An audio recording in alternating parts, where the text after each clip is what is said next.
Power of Pets, a new program with people working through dementia, is helping to match families in need of a support animal with a new furry friend. Team Susie is partnering with Michigan Humane to make it all happen. Here to explain more is Mike Plasky, co-founder of Team Susie, and Matt Pepper, CEO of Michigan Humane. Thank you both for being here. Thank you. Thank you. Good morning. Good morning. So Mike, let's start with you. Tell us about Team Susie. Yes. Team Susie was started after my wife Susie passed away in 2020 after about an 8-year battle with Alzheimer's. And we took the trust into a 501 with the idea to help families and caregivers get through the journey of caring for loved ones during dementia and other Alzheimer's and that type of thing. So how does Team Susie and your new Roadmap for Caregivers program work?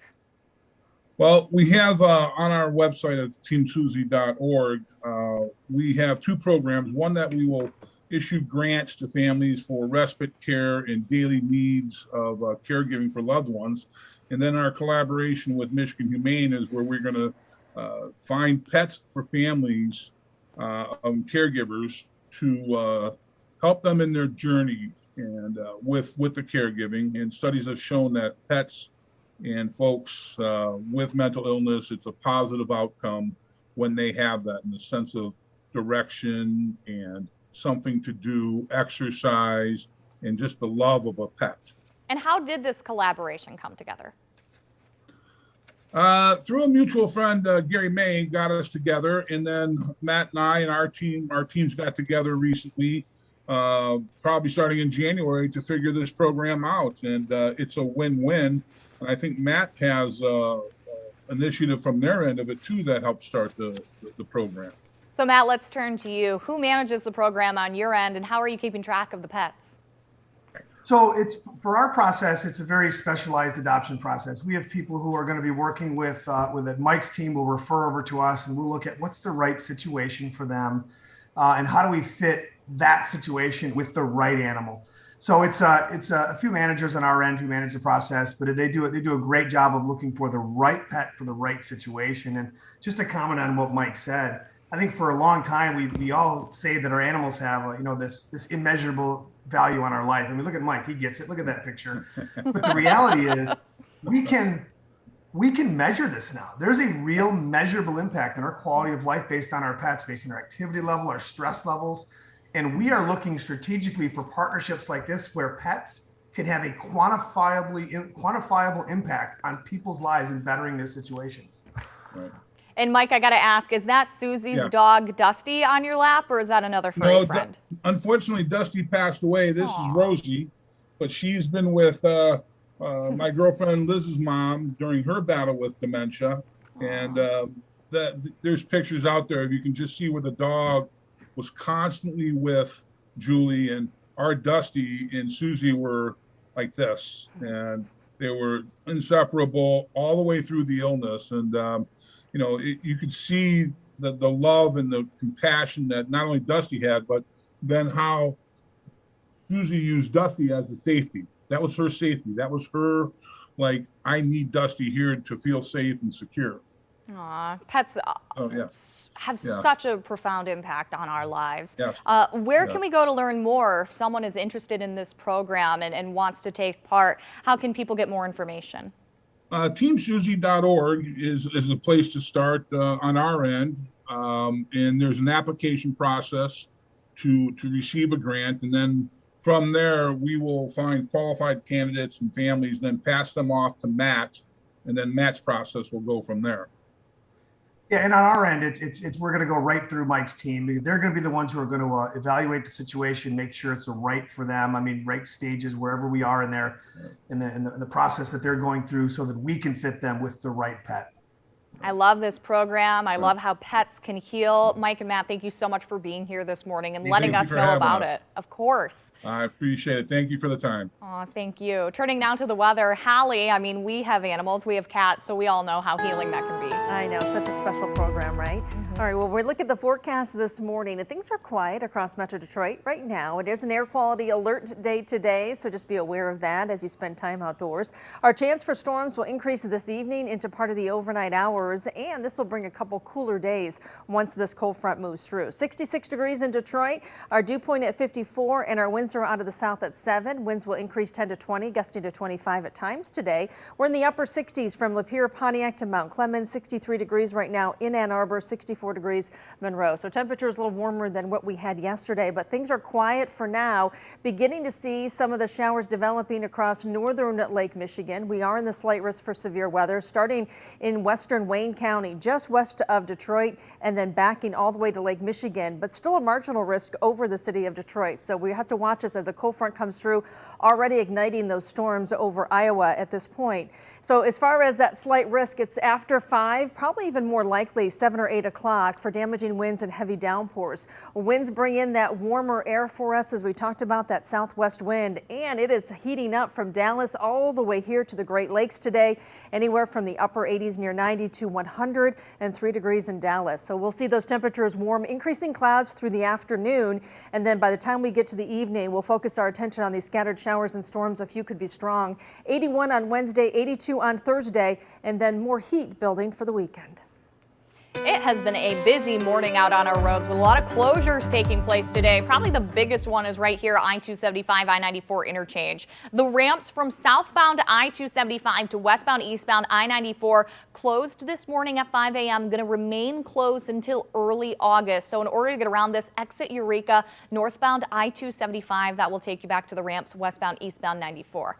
This is a look right now at I-94 in French. It looks like we have some slow moving traffic in the westbound lanes. Not seeing a crash there, but I'll let you know if something does pop up.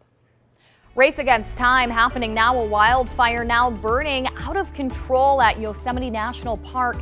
Next, the rush to save some of the oldest trees in the world. You're watching 7 Action News this morning on TV 20 Detroit. This morning, fire crews are working to protect some of the oldest and largest trees in the world as a wildfire in Yosemite National Park burns out of control. The Washburn fire so far has destroyed more than 2,000 acres since it ignited last week. Firefighters are hoping to keep the flames away from the Mariposa Grove, the largest area of ancient sequoia trees in Yosemite.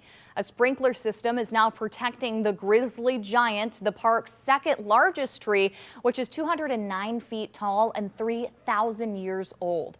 700 people staying at a nearby campgrounds were told to evacuate, but some choosing to stay and wait it out.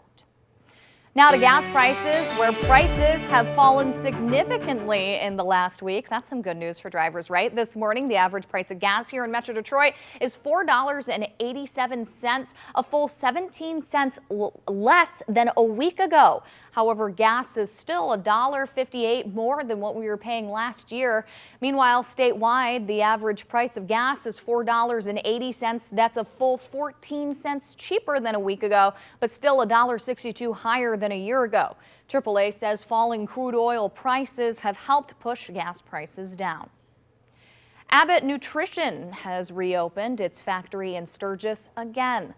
Flooding from severe storms last month forced the plant to close. At the time, the plant had just restarted production of baby formula. The plant had been shut down over contamination concerns since February. Federal authorities say fresh supplies could be on the way to stores very soon. We'll be right back.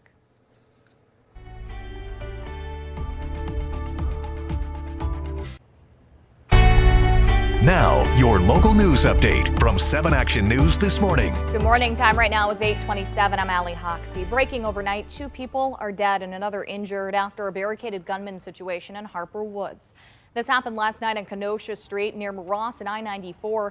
Police say when they got there, the suspect shot at officers and lit the house on fire. A man allegedly killed his girlfriend and father and stabbed his mother. She was able to rush a 1-year-old out of the home and to a neighbor's home for safety. The suspect did eventually surrender himself to police. A Detroit man is facing federal charges in connection to the deadly shooting of Detroit police officer Lauren Courts. Investigators say Sheldon Thomas purchased the gun used to kill Courts. Photos later show him meeting up with an individual believed to be the gunman, Amani Davis. Well, temperatures right now well into the 60s in some cases. We're at 66 degrees in Detroit, but closer to 70 in Pontiac, even hitting 71 in Lapeer with some sunshine. We'll see increasing clouds, increasing humidity throughout the day today, and the slight risk for severe weather in the shaded yellow area, so just west of Detroit. Marginal risk over Detroit as a cold front comes through later this evening, already seeing those storms developing to our west. Best chance for storms will be after about 6 or 7 o'clock into the overnight till about 2 a.m. Temperatures turn a little cooler by midweek. Taking a look at the morning drive, traffic definitely picking up this Monday morning after a holiday last week. I-75 southbound, M59 to 696, that's a 23-minute drive, an 18-minute drive, I-96 eastbound US 23 to I-275. A look now at our roads from one of our MDOT cameras. We're going to be taking a look outside I-94 in Little Mac, where traffic is moving smoothly here. No major crashes slowing you down. Remember, you can watch 7 Action News live, get all our big updates 24/7. Just search WXYZ on Roku or any of your favorite streaming devices. Have a good start to your day.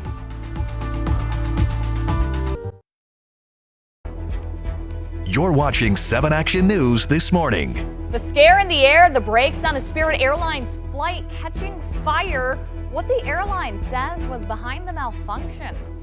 And sharing his secret, how one personal trainer in Indiana says he's building muscle while running like a dog. Nope. That looks complicated. I would be a little suspicious if I was walking down the street and I saw a man running like that through a yard. A little bit. Yeah, well, welcome back here on this 8:30 Monday, July 11th. Of course, we'll get to that story in a minute, but let's start our morning buzz with some pretty scary moments for passengers on Spirit Airlines flight as they landed, as the landing brakes briefly caught fire. Check it out. Overheating is being blamed for the issue. The scene playing out yesterday at Atlanta's Hartsfield-Jackson International Airport. Ladies and gentlemen, stay seated, stay seated. We do not have to evacuate now. Please remain seated. Yikes. Now, some passengers started to panic, but flight attendants managed to keep them calm. Atlanta Fire and Rescue responded quickly to the scene and put out the flames. No injuries were reported and no other flights were impacted by the incident. Oh, that's terrifying to me. Yeah, I hate flying. I love getting to the destination, but like things like this is why I hate flying. Exactly. You Ugh. kind of have that loss of control. You like to control a situation and you have no control in an airplane. Exactly, All right. exactly. So glad everyone was safe. Absolutely. All right, well, we're going to move on to Vegas, where there were also some scary moments for people trying to just relax by the pool. Take a look at this. You can see this dust devil sending trash and debris flying through the air at the Luxor Hotel. This happened Friday afternoon. At least one person did have minor injuries. A dust devil forms when temperatures at ground level become hotter than the layer of air above. And yeah, when it tosses stuff around and you're trying to scatter out of the pool, I imagine that is terrifying. I feel like the safest place would be the pool. I was thinking about that too, but I guess potentially, but like if a chair's flying at you while you're swimming, maybe not. I think the best place would just be take cover somewhere, just like you would. Yeah, if there well, was you severe know, I'm weather. just thinking like in the middle of the pool, away from the chairs, where hopefully they couldn't hit you. But because goodness knows I'm not going to get out of the pool quick enough. I mean, 'cause thank that goodness happens no so one else quickly. was hurt. But Right. you know, at the same time, it's like, well, no one was hurt. You're on vacation, so Yeah, you know. as long as that minor injury recovers, everyone's good. Yeah. Yeah, I think they will. Let's get to that story that we were talking about earlier. A personal trainer in Indiana is sharing his secrets for getting, quote, crazy ripped. Oh. He's been running on all fours like a dog for almost a year. Wow. Nathaniel Nolan from Carmel, Indiana, says he started to exercise like a dog when his jiu-jitsu and break dancing started to wear on him. Nolan says he does the workout for at least 30 Wow. minutes a day. Some experts say you can burn 100 calories every 10 minutes while doing crawls like this. But guess what? I've got some good news for you. I do a stair stepper. Have you ever done the stair steppers? Oh, yeah. And I go to 500 steps. It usually takes me 9 minutes. I burn about 100 calories there too. There you go. So you don't have to do this. Yeah, I imagine it's going to get a lot of looks. And for me, just the aesthetics of it, I think it would be a little challenging.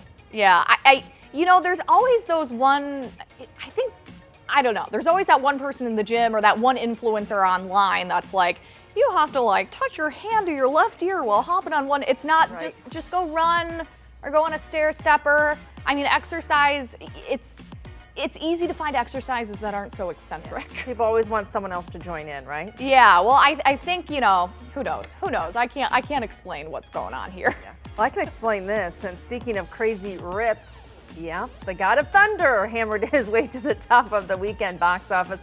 Yeah, turn the air on. Thor, Love and Thunder opened with his estimated $143 million.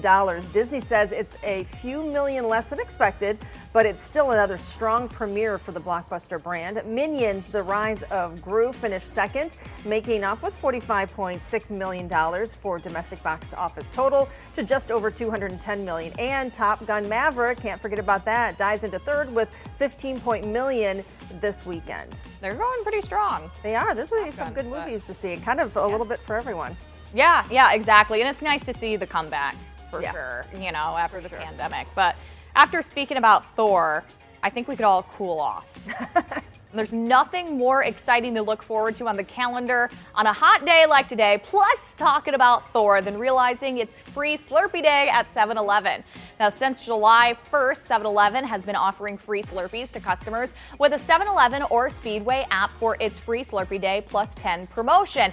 But today you can walk into any 7-Eleven location or Speedway and get the flavor of your choice. Holly, do you have a favorite flavor? You know, it's been so long since I've even had a Slurpee, but I know what your favorite is. I announced it to Yeah. the morning team. And I think that would Great. be, I think that's a good combo. I like doing the cherry with the Coca-Cola and mixing it, Yeah. and you get like a nice cherry Coke. I think that was a favorite when I was young, so I imagine I still probably would enjoy that. So when I was a little girl, my very first home I ever lived in was walking distance to a 7-Eleven. Oh, So my uncle used to take me and buy me big king-size Hershey bars, the largest size, and these big Slurpees. oh my, and then So say, I have and good then memories. pass you back to your mom. Oh yeah, Run around. absolutely. No, that's what he did. An hour later he would leave and she's like, "What is with you girls?" Oh, that's sugar. That's what uncles are for, right? It is, just to spoil you and then hand you back. Exactly. But so to all the uncles out there today is free 7-Eleven Slurpee Day. So go get your niece or nephew a Slurpee. I love it. Well, still ahead, it is the return of Berkeley Street Art Fest. Next, what you can expect from this year's big event. You're watching 7 Action News this morning on TV 20 Detroit.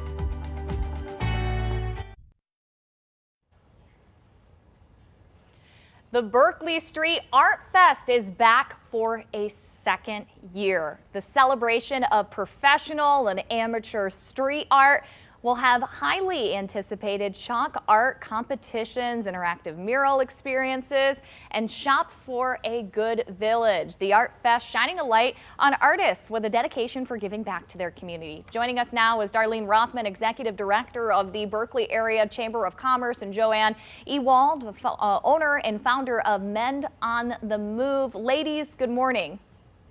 Good morning. How are you? I am wonderful, thank you. So, Darlene, can you tell us a little bit about this year's Street Fest art fair? So the Berkeley Street Art Fest, this is its 5th year, and it started out as a chalk festival, and it has grown over the last several years, where we are now have these Shop for Good Village.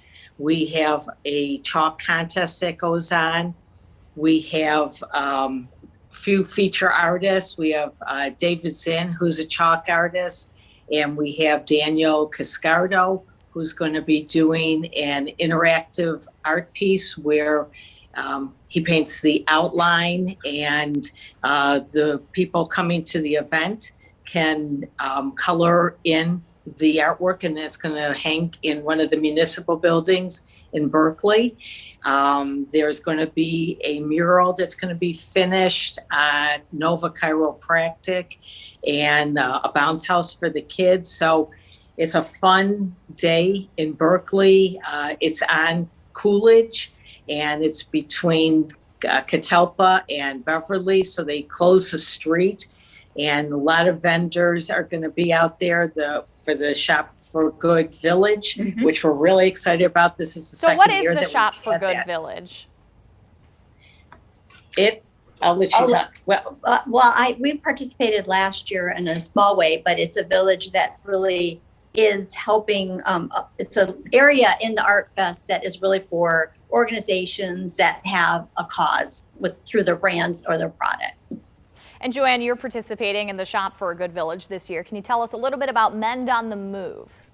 Yeah, so Mend employs women locally who are survivors of abuse. And we teach them to create jewelry from salvaged car parts that we get donated from local manufacturers and suppliers. And what will Mend on the Move have this year? Well, we'll have our complete lineup of jewelry that's made from the salvaged auto parts. And we also have leather that's donated from Ford and from Lear Corporation. And so we have products that are made from those as well. So our leather goods will be there. We have this year leashes, dog leashes that we've added to our line that are created from the car seat leather. And we partnered with Michigan Humane for that that product. And so a percentage of the proceeds not only benefits Mend on the Move, but benefits Michigan Humane as well. That's awesome. Now, Darlene, how can people get involved and participate in this year's Street Art Fest? So they can go to Berkeley Street Art Fest, the website, can still sign up to participate in the contest for chalk.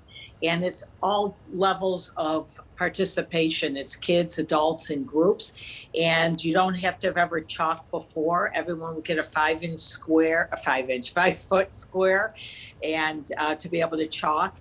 And so it is a contest, and it's just for fun. I mean, it's really just a fun day in the city. And they can go to Berkeley Street Art Fest website and sign up. You can still do that this week. If you want to show up that day, we can have people show up that day to get a chalk square also. And everything that's going to be going on, there's MOGO, that is bike rentals, is going to be there. The Berkeley Library is going to have things going on with them. It's everything up and down the street. Sounds like a good time. Sounds like a good time. Ladies, thank you both for being here. Thank you for having us. Appreciate it. Hallie, quick check now.